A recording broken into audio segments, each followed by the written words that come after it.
prescrição intercorrente.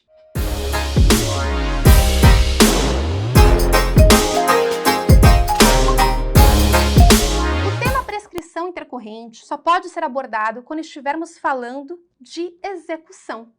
E aí você pode me perguntar, mas Priscila, quando que acontece a prescrição intercorrente? Aonde que ela está regulamentada? A prescrição intercorrente está regulamentada lá no artigo 11 da CLT. No artigo 11 da CLT nós temos lá os parágrafos correspondentes que falam sobre prescrição bienal, prescrição quinquenal, e tem também o que fala sobre a prescrição intercorrente, que é aplicado em fase de execução. E aí você poderia me questionar o seguinte, mas Priscila, qual que é o marco da prescrição intercorrente? Quando que ela se inicia? E qual que é o prazo da prescrição intercorrente?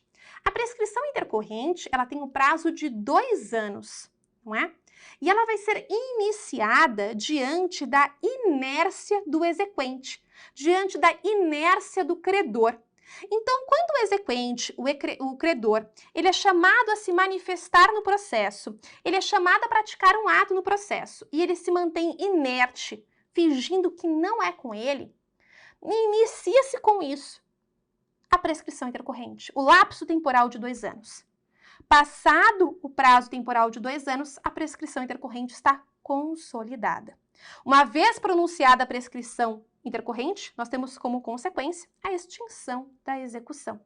Então, eu coloquei aqui para vocês, na nossa tela, eu vou colocar aqui para você visualizar comigo, um resuminho breve, não é? O artigo 11 traz lá justamente isso, né? Que a prescrição intercorrente terá como marco, não é? Inicial, terá como marco inicial o momento em que o exequente deixa de cumprir determinação judicial. Mais precisamente, Priscila, isso está aonde? Para que eu consiga visualizar, não é? Para que eu consiga visualizar. Então, se você for lá no artigo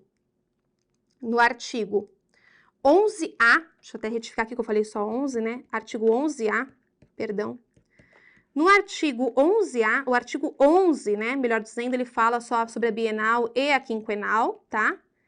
Que é aplicada ao processo do trabalho. E o artigo 11A, ele fala sobre a prescrição intercorrente, que é do prazo de 2 anos. E aí sim, o parágrafo do artigo 11A, que eu troquei aqui, né, traz pra gente que a fluência do prazo prescricional intercorrente inicia-se quando o exequente deixa de cumprir uma determinação judicial no curso da execução.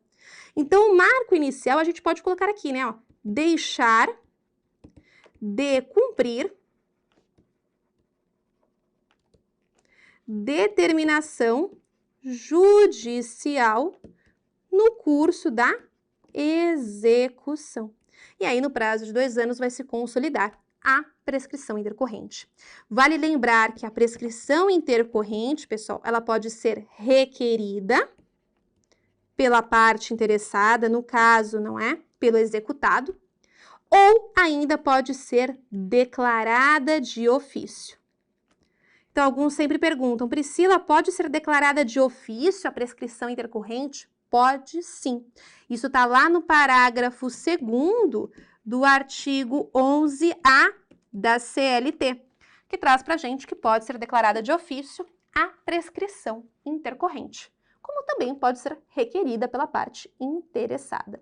Então, tome nota, já aproveita aí para você estudar o artigo 11, que fala sobre prescrição bienal, quinquenal, que nós temos no processo do trabalho, 2 anos para poder propor ação, 5 anos que retroage da data de propositura da ação.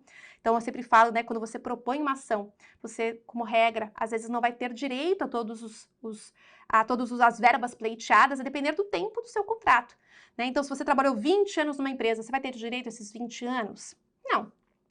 Você, quando é dispensado, você tem 2 anos para ingressar com a ação. Essa é a prescrição bienal. Então, você tem o prazo de 2 anos para poder propor essa ação. Da data de propositura da ação, retroage 5 anos. Ou seja, você só tem direito aos últimos 5 anos, não é da data de propositura da ação, mesmo que você tenha trabalhado 20, 30 anos.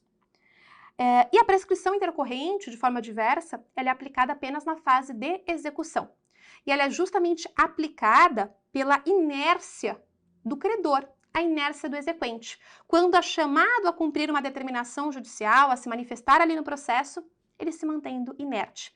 Essa inércia do credor, não é, do exequente, faz com que se inicie a prescrição intercorrente e no prazo de 2 anos, se não houver essa manifestação, vai se consolidar a prescrição intercorrente e vai se ter a extinção da execução. Perfeito?